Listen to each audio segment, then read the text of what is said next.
Welcome friends and welcome to my series of video lectures on design of steel structures. The topic of this video lecture is Overview of Steel Connections. The expected learning outcomes from this video lecture are 1. Appreciate and explain overview of riveted, bolted and welded connections. Second, explain basic terminology and IS 800-2007 provisions regarding bolting and welding. There are some key terms used in this video lecture: bolting, black and HSFG bolts, lap and butt joints, class or grade of bolt, bolt diameter, bolt hole diameter, failure modes, single and double shear, processes of welding, fillet weld and butt welds. Friends, we will first see the importance of connections in steel structures.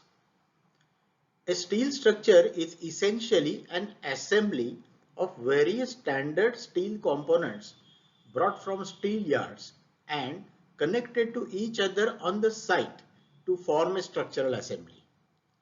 So, performance and safety of the entire structure depends equally on the performance of individual component members as well as their connections. You may have strong components, but if the connections are weak, then the entire structure becomes weak. So particularly in steel structures, the connections play very important role. There are a few requirements of a good steelwork connection. The first requirement is a steel connection must be rigid.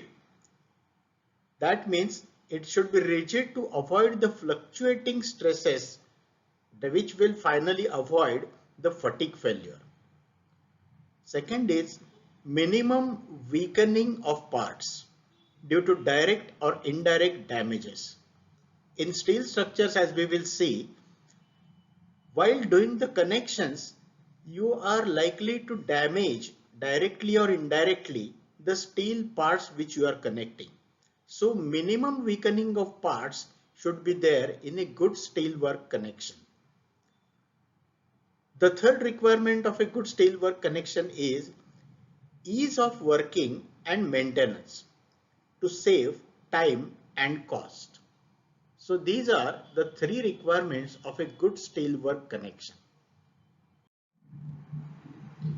In this video lecture, we are going to have an overview of three types of steel connections which are commonly used: riveted, bolted and welded connections. So we start with the riveted connections. What is a rivet? A rivet is a ductile pin to be inserted through holes pre-made in the members to be connected. The inserted rivet is then hammered to make a curve. Riveting has become obsolete, that is out of date, due to the low strength, preheating requirement, heavy hammering process and noise. Due to these four disadvantages of riveting, nowadays riveting is not much used. But in order to have just an overview, we are having a brief information of riveting. So rivets are of two types. One is countersunk head rivets and the other is universal head rivet. If you look at the top, this rivet heads, this is countersunk type and this is the universal head type rivet. The vertical portion under the head is called as shank. Now we will see a small video in which riveting process is there. They are showing riveting process. You can see this middle portion is the rivet. It is held by a hammer from the top, and from the bottom it is being hammered to make this bottom shape curved. So here you get an angle section, and at the top you are getting a plate. So a plate is being connected to the angle through a rivet in this video. So this was a brief overview of riveted connection. Since it is not much used now, we will not bother much about the other details of this connection. Now we come to the second type of connection, which is very commonly used. The connection is bolted type of connections. So what is a bolt? A bolt is again a metal pin to be inserted through holes pre-made in the members to be connected. The shank is threaded to receive the nut. So just as the shank of the rivet, this bolt is also having a shank. So these are the parts of a nut bolt. This is the head of the bolt. This is the radius of curvature of the shank at the where it is connected to the head. Then this portion is shank. Now this shank, half of the shank or more than that of the shank is having threads. You can see these threads. Over the threads you can move the nut. So this is the nut. So whenever we say bolted connection, it means nut and bolt connection. So this distance which is unthreaded is called as grip length, and the distance which is threaded is called as thread length. And this entire length of the bolt here, it is called as nominal length. So these are the components of a nut bolt. Now types of bolts. There are two common types of bolts. The first type of bolts are called as black bolts. These are made of mild steel. They are having rough, unfinished surfaces, but they are economical and commonly used.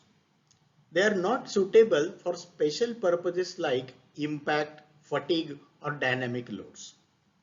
The second type of rivet bolts are high strength bolts. These are made of medium carbon steel. They are classified as 8.8S or 10.9S like this. Here S means the letter S stands for high strength hexagonal head bolt. Here you can see the heads of the bolts. These heads of the bolts, they are having the marking of 5.8, 8.8, 10.9 and so on. So bolt grade class is embossed on the bolt head. The meaning of this 5.8, exact meaning of 5.8 or 8.8, we will see in the next slide. Now high strength friction grip bolts are also common. They are in the same category of high strength bolts. HSFG, that is high strength friction grip bolts, they are common and they are used for special purposes. So in this way, we have seen what are the bolts, what is its anatomy, and what are the two types of bolts, black bolts as well as high strength bolts. In continuation with the bolted connections, we will now see the types of bolted joints. The bolted joints are of two types. One is lap joint, the other is butt joint. In lap joint, one member is placed above the other member in the joint. You can see this example, lap joint. This blue plate is plate number 1. This second blue plate is there. Now they are to be joined by bolts using a lap type of joint. So the one plate is placed above the other and there is an overlap. There is an overlap and there is an overlap length. So in this overlap, we are providing 1 or 2 or 3 bolts depending upon the calculations of bolt connection design. So it has a single row chain bolting or staggered bolting. You may have this as a single row or you may have rows behind this also, so that you may have staggered bolts also. Now this lap length, it has been specified by IS 800 that the minimum lap distance should be greater than or equal to 40 mm or 4 times the thickness of the thinnest plate. So this is the requirement for the lap length. Now the second type of bolted joints is butt joint. In the butt joint, you are having again the same two plates, but they are not overlapping each other. They are placed face to face in front of each other, and then they are covered by these red colored cover plates, connecting cover plates. And these cover plates will transfer the forces from this plate to the second plate. They are bolted like this as shown.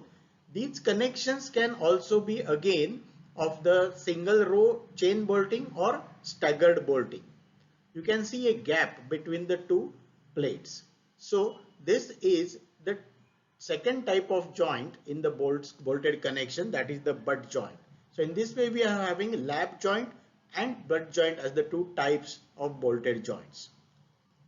Now we come to the bolt property class format. In the previous slide we saw that the bolt heads are having embossed the class, for example 4.6 or something like that. So what is the meaning of that? We will now see the details of the meaning of this class. This class is having the form A.B, that means 4.6. So in this, A represents the value in this formula, FUB equal to 100A, and FY is B times FU. Let us look at the example so that the concept will become very clear. For example, we are understanding the class 4.6. So in this 4.6, A is equal to 4 and B is equal to 0.6. B is 0.6. Hence, what information does this 4.6 will give us? It will give us the information that this bolt is having FUB. What is the meaning of FUB? F is stress, U is ultimate, B is bolt. The ultimate stress of the bolt is A into 100, that is 100 into 4, that is 400 MPa. So this first 4 means 400 MPa, megapascals, the unit of the FUB. The second information we get from this 4.6 is that the bolt yield stress FYB, F for stress, Y for yield, B for bolt. So FYB is 0.6 times FUB, 0.6 times FUB. So FUB is 400, is to be multiplied by 0.6, whatever answer you get, so that much megapascals MPa is the yield strength of the bolt. So this 4.6 is indicative of FUB and FYB of the bolt in this way. So this was the explanation of the class format of a bolt. Now we will see some IS 800-2007 provisions for the dimensions and spacings of the bolts. So the first definition IS code is giving us is gross area of bolt, AG, will be the area of shank of the bolt or area of the unthreaded part of the bolt, that is gross area of bolt. Net effective or tensile stress area, AN, this N stands for net. So area, that is area at the root of threads. At the root of threads, whatever is the area, it is the area which is net tensile area. We know that at the threads, the bolt diameter will reduce a little bit. And IS code is telling us to take that as the net effective area of the bolt. And IS code is telling us a small formula that this AN may be taken as 0.78 ASB, where this ASB is shank area of the bolt. All the specifications which we are going to see in this slide, they are to be directly used numerically for our design problems. So here we will just understand the specifications as an overview. Now we come to the next point, that is the bolt hole diameter. What is a bolt hole? We know that in order to connect two plates by bolt, we have to make holes in the plates first. Suppose you want to insert a bolt of 20 mm, then you will have to make a hole inside the two plates which is little bigger than the 20 mm bolt, because you should be able to pass or insert the bolt comfortably in that hole. So the diameter of bolt hole will be little bigger than the diameter of the bolt itself. IS code is telling us exact specification about what should be the diameter of hole. So here the specification is like this. The diameter of bolt hole DH will be D plus 1 up to D equal to 14 mm. D means the shank or the bolt diameter. You can see here this diameter, first diameter is D, the diameter of the shank. The bolt hole diameter is also shown DH, which is bigger, slightly bigger. Here this is plate 1 and this is the plate 2. The two plates are to be joined by the bolt. Now secondly, if the bolt diameter is 16 to 24 mm, you should increase it by 2 mm for the bolt hole. Thirdly, if the diameter D of the bolt is 27 mm or more, then you have to make a hole of D plus 3 mm in the two plates. So this was the specification for bolt hole diameter for the various bolt diameters. Now we come to some dimensional specifications of the IS code. Look at this diagram. Here we are able to see two joints, two examples of joints. The first is double cover butt joint. The second is lap joint with wide plates. You can see that there are two plates. You can see these cover plates, and inside the two we are again having two plates which are the main plates to be joined. This is T, force T. So both of these plates are stretched by the force T and they are connected to each other by a butt joint using two cover plates. So this is a double cover butt joint. This is the cross section of the joint, and here you see the top view of the joint. In the top view you see two rows of the bolts, two lines of the bolts. Now you are having total 4 bolts in one row, and there are two rows like this. Okay, so there are some specifications. First thing is the pitch. The term pitch of bolts is the center to center distance between two adjacent bolt holes in the direction of load. So if you look here, the pitch is the distance between these two adjacent bolts. This distance is along the force line. This distance is measured along the forces T. So this is in the direction of load. So this is pitch. Now what is the purpose of providing the pitch, and what there is a restriction on the minimum value of pitch. You must provide some minimum pitch distance. You should not take it so close that the pitch distance rule is violated. IS code has provided some the minimum pitch restriction with some purpose. There are about 3 purposes. First purpose is to facilitate tightening of bolt. If you have not provided enough pitch, individual bolt cannot be tightened. Secondly, overlapping will be prevented. Third is resistance to tear of bolts will also be there when there is sufficient distance or sufficient pitch provided.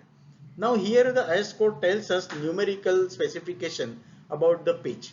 For tension members, the maximum pitch should not be less than 16 T or 200 mm, where T is the thickness of thinner plate of the two.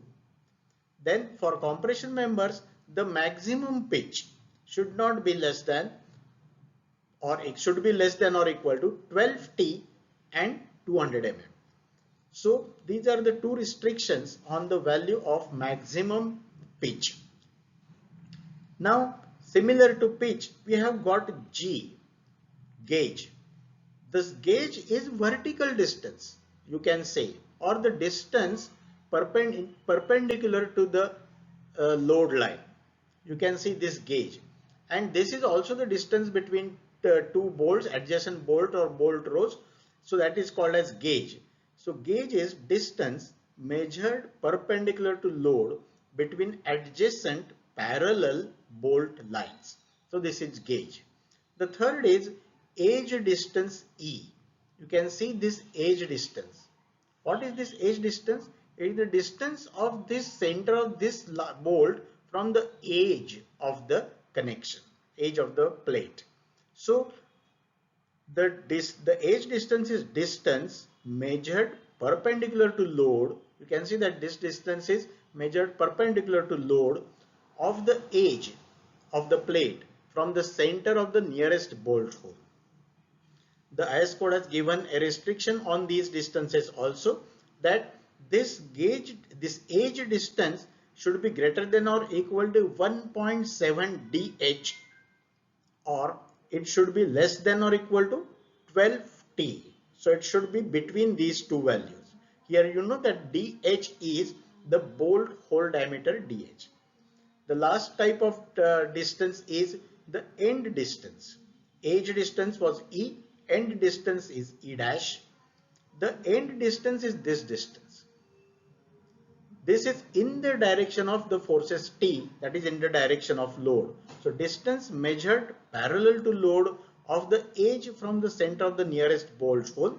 So this is end distance. So end distance and edge distance, they are close to each other. I mean, they are having similar concept or similar meaning. Same is the case about pitch and gauge. Okay, so we have to distinguish between the two things very clearly. Now the restriction on the end distance E dash is given here. It is the same as that of the edge distance, that it should be greater than or equal to 1.7 dH. So these were some IS 800-2000 provisions regarding the distances and dimensions for the bolted connection. Coming to the end of the bolted connections discussion, in this last slide on bolted connections, we will discuss the three modes of failure of a bolted connection. We know that a connection, bolted or welded, a connection is made for transfer of forces from one plate to the other. This transfer of forces is done by the connection, and while doing this transfer of forces, the connection also gets subjected to different types of stresses and structural actions. That is why, while transferring these forces from one plate to the other, the connections are also likely to fail. And that is why they are required to be designed properly so that they don't fail while transferring the forces. For that, we have to understand what are the possible ways in which a bolted connection can fail. Now there are three basic ways. First is shear failure mode, second is tensile failure mode, and the third is bearing failure mode. So a bolted connection can fail in these three modes. Let us understand these modes briefly. The shear failure mode. Look at the diagram here.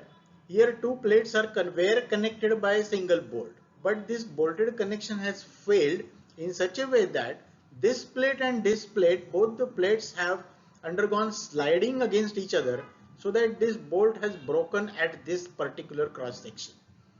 So this is a sort of shear breaking of the bolt. The bolt has broken in shear.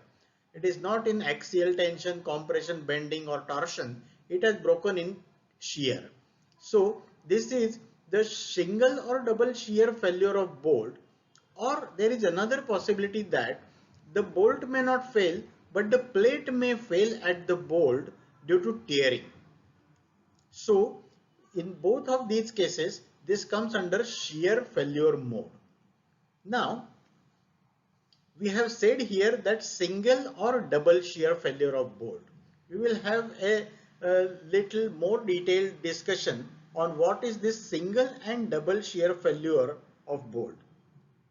Let us look at these two examples. If you look at this example, here one plate and the other plate, plate A and plate B, are resting on each other. This is a lap joint and there is a bolt CD like this.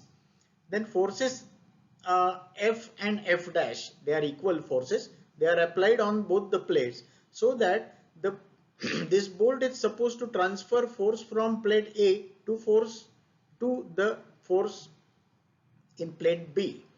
Now while doing this, this bolt is likely to fail at this line EE dash. This is the line EE dash. So this is an example of bolt in single shear.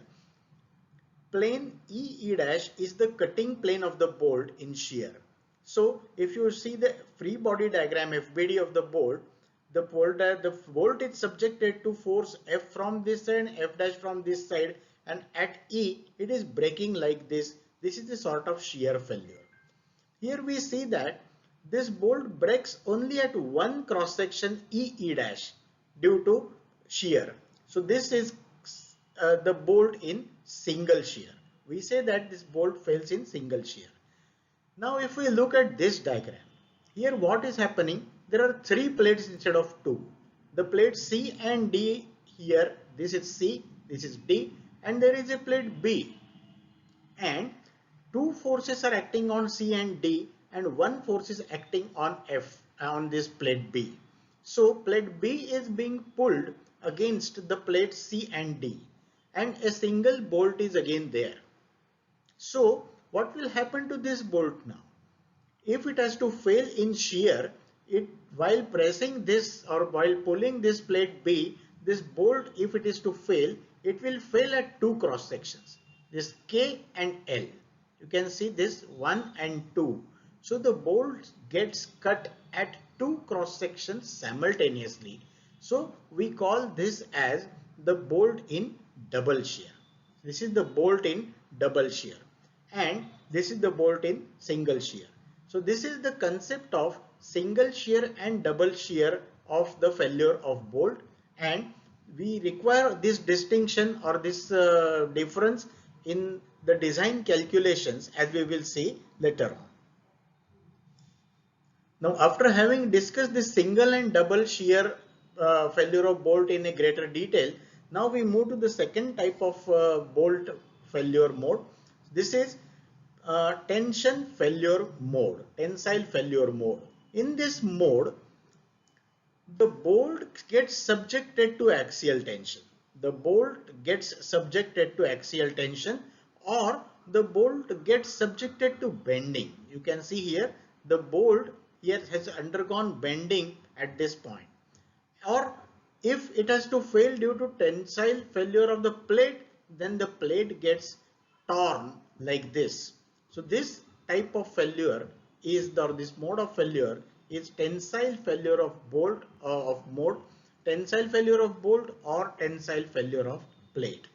Now the third type of failure or the mode of failure is like this: bearing failure mode. Bearing failure mode. Bearing failure of bolt can happen or bearing failure of plate can happen. You can see here how the bearing failure of bolt has taken place. On the surface of the bolt, you get this sort of rupture.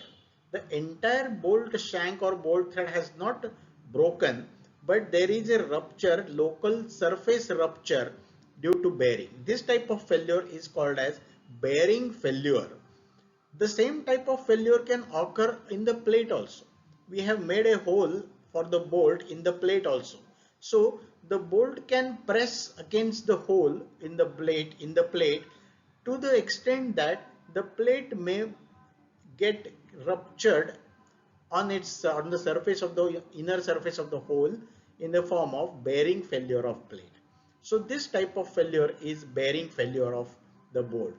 Now out of the three modes of failure, as we will see in the design calculations later on, the shear failure mode is usually the most critical or the most significant mode of failure. than the other two modes of failure.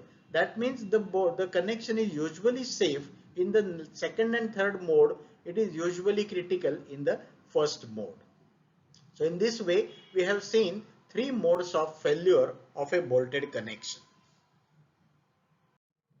Friends, we now come to the formative evaluation self-test 1. So pause the video and write on a paper the answers of the following questions. The first question is enlist requirements of a good steel connection. This is the remembering level question. Second is calculate value of yield stress for a bolt class 10.9S. Third is, this is understanding level question. Third is distinguish between edge distance and end distance in bolting. This is also understanding level question. The last question is on application level. Get two photographs each from real steel structure showing bolts in single shear and double shear. So these were the four questions for self-test 1. After you have solved these questions, continue with the video. Friends, in this video lecture on overview of steel connections, after having studied the riveted connections and the bolted connections, we now take a brief overview of welded connections. Welding is bonding of two pieces of metals at their faces, rendered plastic or liquid by pressure or heat or both. Advantages of welded joints against bolted joints. First, in welding, entire section is effectively available. That is, no holes in the members are provided like in bolting. That is why the entire cross section is available for resisting the forces. The second advantage is weight of structure is lesser in case of welded connection because the weights of bolts and nuts are much greater than the weights of the material of the weld which we are using. The third advantage is complete rigidity at joints in welded connections. So members cannot rotate or they cannot have play at the joints. This is not the case in bolted joints. They are not as rigid as the welded joints. The fourth advantage of welded joint is welded joints are quicker, noiseless and elegant in construction. The fifth advantage of welded joints is welded joints are watertight and airtight as against the bolted joints, and that is why in water retaining or fluid retaining structures we cannot provide bolted joints. We have to provide the welded joints only. In addition to these 5 advantages, the welded joints have got 2 disadvantages over the bolted joints. The first disadvantage is that welded joints are brittle as compared to the bolted joints. So brittle failures are usually not recommended because they are sudden. The second disadvantage is skilled labor and costly equipment is required in case of welding, which is not so in case of bolted joints. So these were the advantages and disadvantages of welded connections over bolted connections. Now we come to the processes of welding. 5 processes of welding are common. The first is electric arc welding. This is common in steel structures. In this, molten electrode material is deposited using electric arc at the joint. The second process is gas welding. Gas flame melts the metals and molten welding rod deposits extra material at the joint. The third is thermite welding.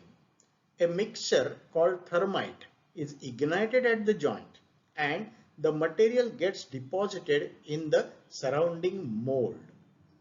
Then the fourth process of welding is forged welding. So heating up to plastic stage is done and then application of high pressure is done at the joint. And the fifth is resistance welding.